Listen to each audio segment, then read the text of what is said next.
Hello, welcome. I'm Susie. This is my podcast. If you're returning, welcome back. Super glad to see you. If you're new, hello, welcome. I'm super glad to see you too. Just happy to have everybody here.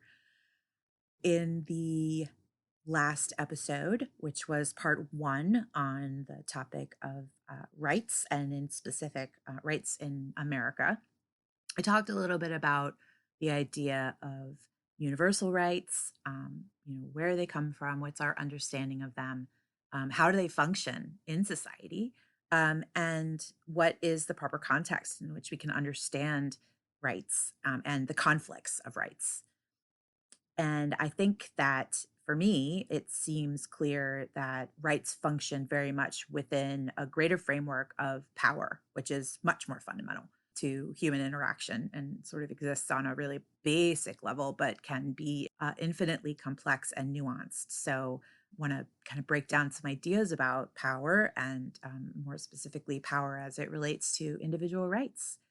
I hope you're into it. I'm super into it. I'm really looking forward to it. Stick around.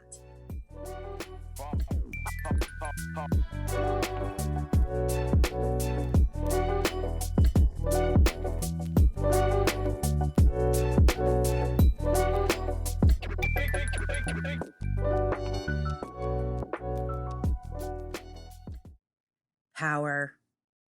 Power is an idea that haunts us in some ways and inspires us in others. Power, or the lack of power, the desire for power, the greed for power, the uncontrollable power, absolute power, all forms of power in our world. We owe this notion to a postmodern philosopher named Michel Foucault. Now, Foucault was, he wrote a lot in the 60s and 70s. Again, part of the postmodern movement, the idea of deconstructing sort of seminal or fundamental ideas about our existence and our metaphysical realities, our political realities in specific. The postmoderns really were not cool with society in terms of its existing power infrastructures and felt that they deserved a really, really close look. So that's what he did. Now, sidebar here, just for fun, on Michel Foucault. Foucault was a full and glorious freak. He was a queer individual. He, made no apology for that. And in the 1960s, even in France, right? Like it's not that cool to be queer. It's just not like that's not socially acceptable. And France had Western Europe in general, France in particular, had a slightly more forgiving attitude towards, bendy ideas about, sexual identity, but not really. I mean, not in an establishment sense. And it certainly was, to be discreet, be a freak at your leisure, but as long as it's behind closed doors and no one ever finds out. But Foucault really challenged that notion. He was, a really interesting fellow. He was super into like BDSM.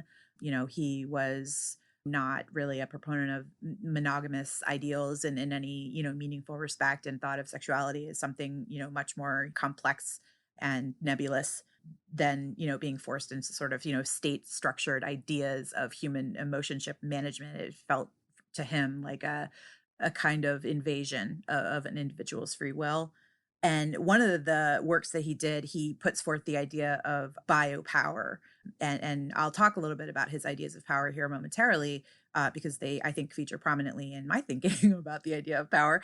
But biopower in particular, I find a really interesting notion at that time, because it's a really genuine precursor and a pioneer of the ideas of LGBTQ rights and the thinking about sexual identity as a non-binary proposition. He was one of the people, I think, that really allowed that thinking to galvanize in a way that gave people the space to manifest their identities in a way that felt true and authentic to them. So my hat's off to that glorious freak. Michel Foucault and postmodern theory in general deconstructs. That's what they do, deconstructs. And in particular, Foucault deconstructed the notion of power as being characterized predominantly as state sovereignty. That was sort of how power was thought of as being, really an issue of empire, right? Or, monarchy or territorial dispute, right? Again, rights of succession, right? Things like that. Like state power was really the essential way that you discussed power. The church obviously figures prominently in that. Again, insofar as up to this period of the Enlightenment, the church was very much the government. There wasn't a distinction between the two. So, but what is powerful and important about that notion is the decentralization of the notion of power frees us from dogmatic notions of power. And that allows us to see a more meaningful truth, which is, power is a central struggle in many parts of our lives, from childhood to our death, in every facet of human relationship. There is a power dynamic at work, in your workplace, in your relationships, with your child, with your parent, with your sibling, with your cousin, with your neighbor. You get it. Power is at play. And Foucault put a prism on the idea of power that illuminated the facets of it in a way that really helps us better understand how power functions and specifically how we, on a basic individual level, assert our own power in the world and yet still function in a society that's messy, right? Again, go back to that notion of like individual consciousness kind of in a vacuum, right? It's very hard to achieve a harmonious balance in a world in which you've got a bunch of closed systems bumping up against each other constantly, and then having to figure out how to translate those bumps into meaningful communication. It's messy and it's hard. So, as an example of our power over one another, emotional power is a big sort of quiet power, right? It's not one of those capitalized powers. It's sort of a emotional power. It's sort of a thing we all feel intuitively, but not a thing we talk about in the framework of power or rights. Psychological power, economic power, right? All these different angles that carve out pathways that people are forced to walk through these societal structures of power. A sort of sad and scary example of this might be a domestic abuse situation where two basically consenting adults are in a situation in which one abuses their physical power over another. But it's not simply the physical abuse, there's a psychological abuse. I think fewer people these days, but lots of people still ask the question, if they're hurting you, why do you stay? And the answer to that question is psychological power. There are coercive tactics at work in a lot of these kinds of relationships, predatory tactics at work. That the term gaslighting largely comes out of these types of interactions, wherein one individual is basically, programmed to think that their rights are submissive or subject to the whims and the overreaching power of the other person in the relationship. It can be a very strong trap. It can be a very easy thing to fall into without realizing it. It's a gradual process and weaves very closely into the way that we formulate beliefs and notions and ties into our emotional connections, right? It's just not that simple. So, a better understanding of it is really being able to approach it from the perspective of restoring the belief in one's own agency and rights, and to reaffirm that those things are real and should be considered in any equation where two people have a power relationship. There should be equity in that relationship, and if there is not, there's a good reason to stop and pause and say, why not? And if so, is it fixable? Right? But that's just a lot easier said than done. Those individual struggles culminate in communities and coalitions, and that translates into institutional levels of power, right? So, to use the obvious example of slavery, slavery was codified into law.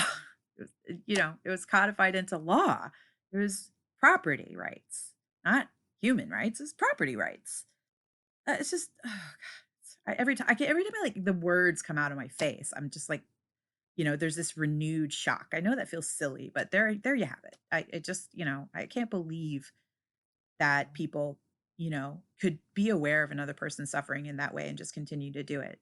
You know, Thomas Jefferson, I'm looking at you. Be that as it may, in America, our power structures developed into a system of representative power, which is interesting because it's a wholly new system that really does allow us to escape the notion that there's anything untoward going on because we're representing the people, capital P. But who are those people?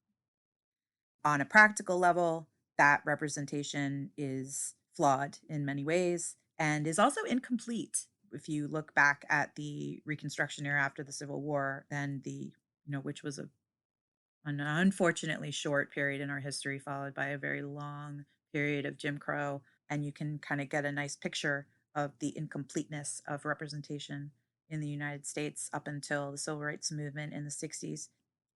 The objective truth of rights becomes eroded or perhaps overpowered by the struggle for power.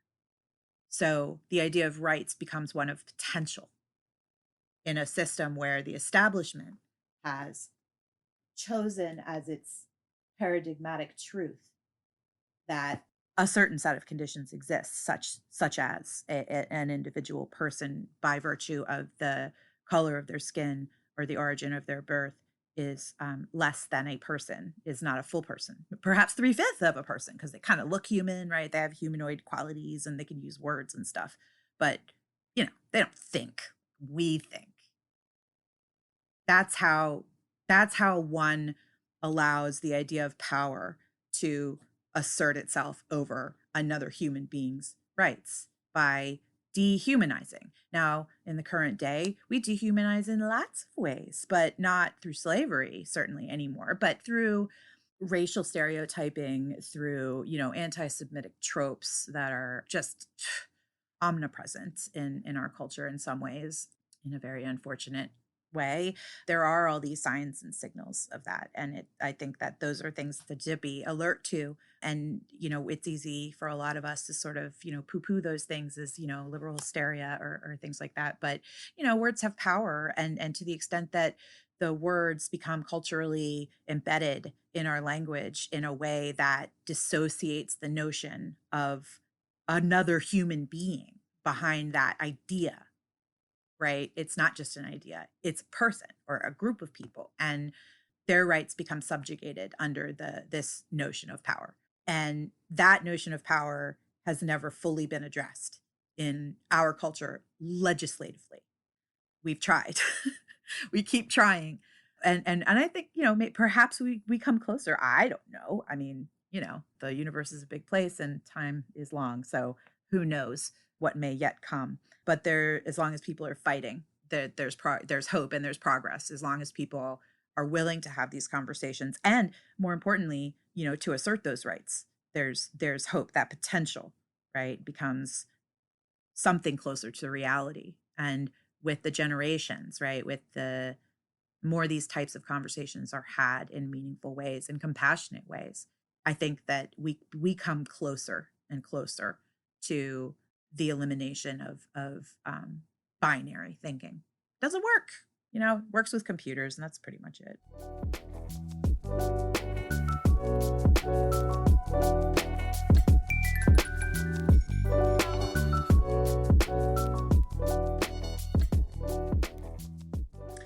So, if we understand that the existence of rights exists within a framework of power, if we accept that to be, more or less fundamentally true, then that sort of explains a lot about this American obsession with the idea of winning. I won't say that it's, the idea of winning and then, a powerful drive towards wanting to win is not, a uniquely American experience, but we, like everything else, and as noted before with slavery, we made it our own in the most gratuitous way possible. Here are some examples of how much Americans are like insane about winning. In sports are the most obvious example. I'm not a sports person. So for those of you who are sports people, please forgive me. I in no way mean to diminish or insult your sport. So my ignorance is not a reflection on you in any way, shape, or form. But I like culture and sports as part of culture, so I'm distantly aware of certain things. And a few years ago, the Philadelphia Eagles won the Super Bowl. You guys remember that? And it was kind of a big deal because I don't know that they're that great a team overall. Again, not a sports person, but the feeling I got was it was like the Philadelphia Eagles won the what? And the entire city of Philadelphia erupted in a riotous explosion of just victory celebrations and, glorious Philly loyalty. And there were riots and there were fires and there were lots of arrests. And it was something. Winning soccer matches throughout the world, mostly abroad, right? Not so much in the US because for whatever reason, like soccer just doesn't like translate here well, but soccer matches throughout Europe and in some places in the Middle East where crowd riots and things have broken out, that happens. Endless media coverage is another example of just anything to do with sporting and wins and losses, the platforms, the ex players that come in and are now broadcasters and commentators, and there's a lot of focus on sports and how are they going to win and what are their strategies and what are their tactics. Now I admit and then acknowledge that that's like a feature of sports, right? Like that's the stuff you like about it, is sort of the potentially, for some people, like baseball, good example, right? Like there's scorecards and they're really elaborate and like you want to track those things, and it has a logical, mathematical component for baseball. Basketball, football, hockey, right? All these different sports have their own like strategic, tactical things that are probably interesting for people who are, aficionados in that area. Not me.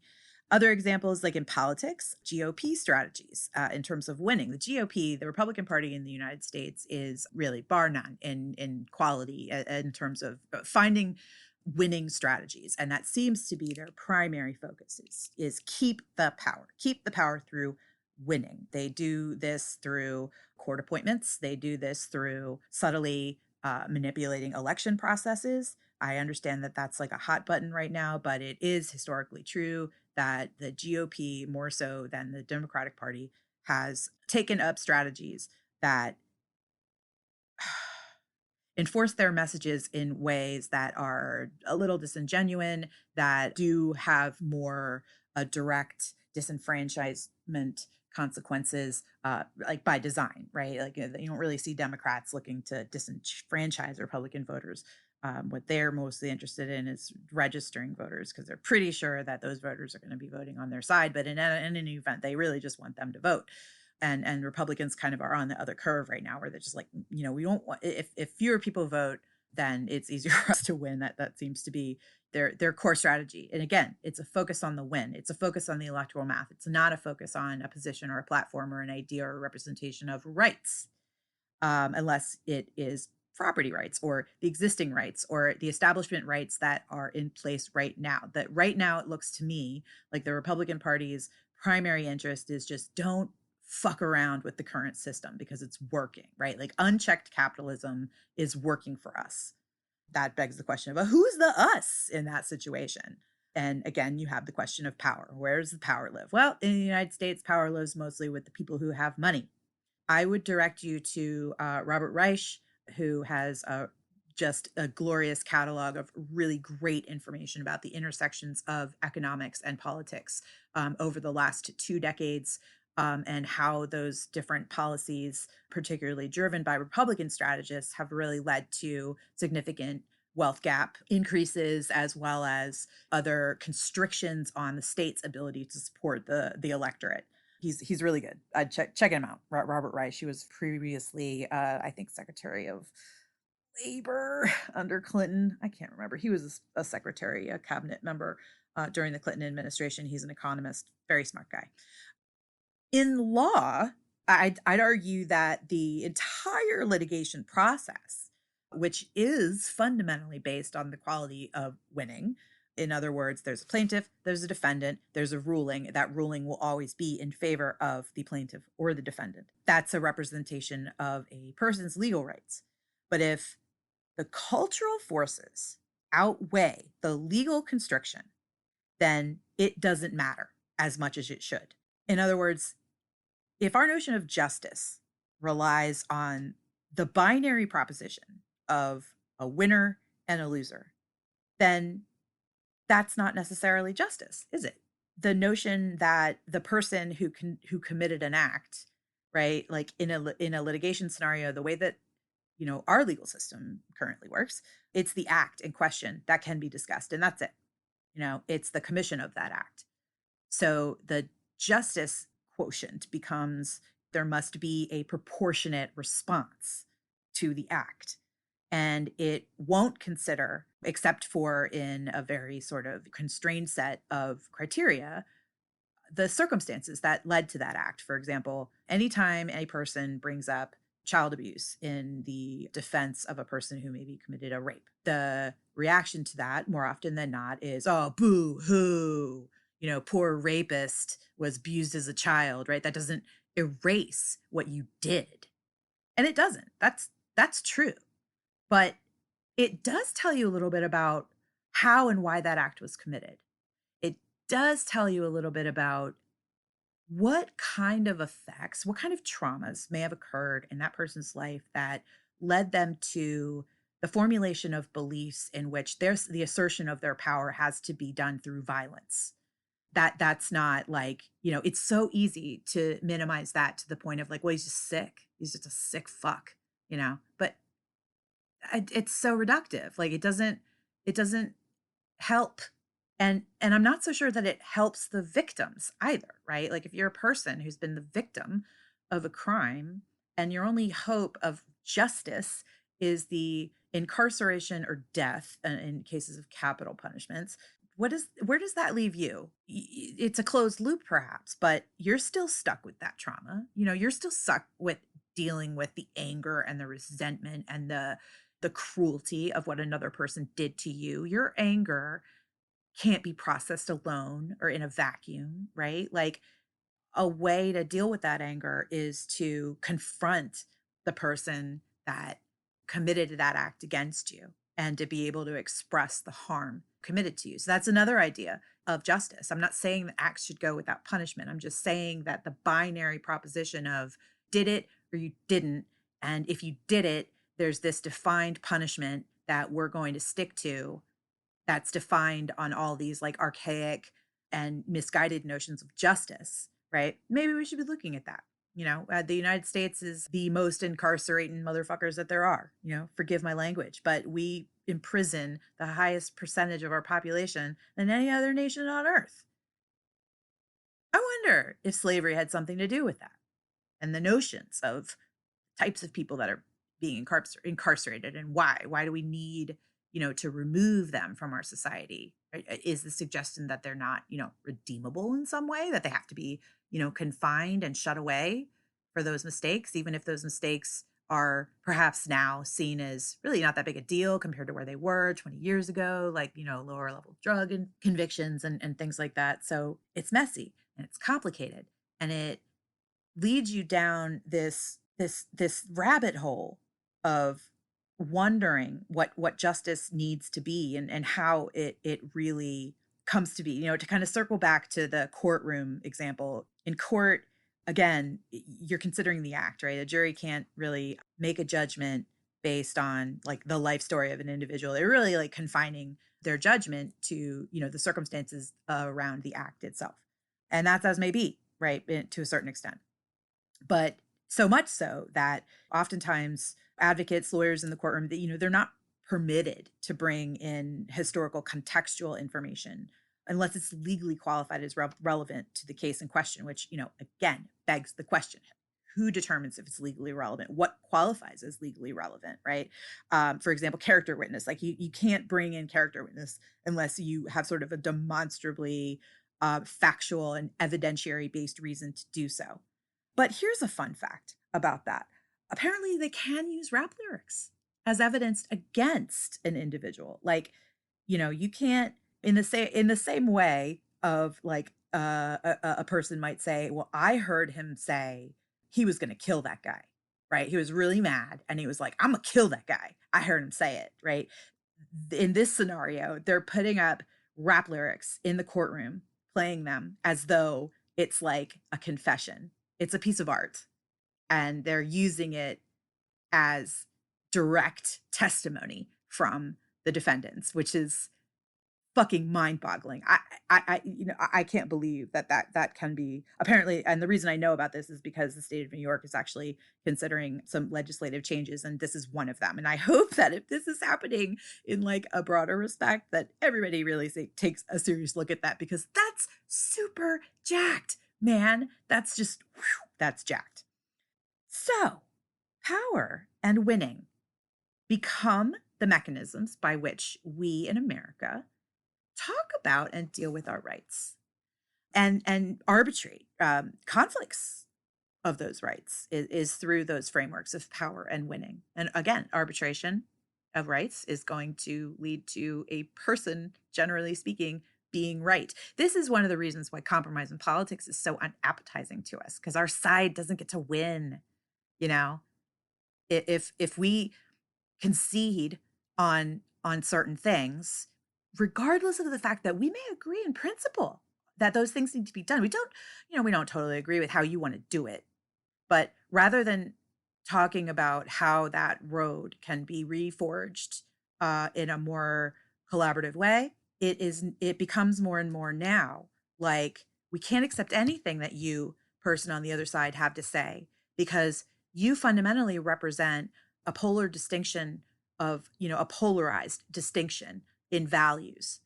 And so, regardless of the presence of commonality in our notions or ideals of rights, the manner in which those rights are understood, the framework in which they're understood, if you're trying to mess with that framework, then we're not even willing to have a conversation about that. That's a non starter.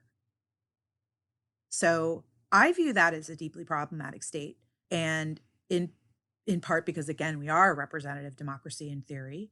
And so by virtue of the fact that representative democracy means representation of the people, those voices that the establishment chooses not to want to listen to should be heard.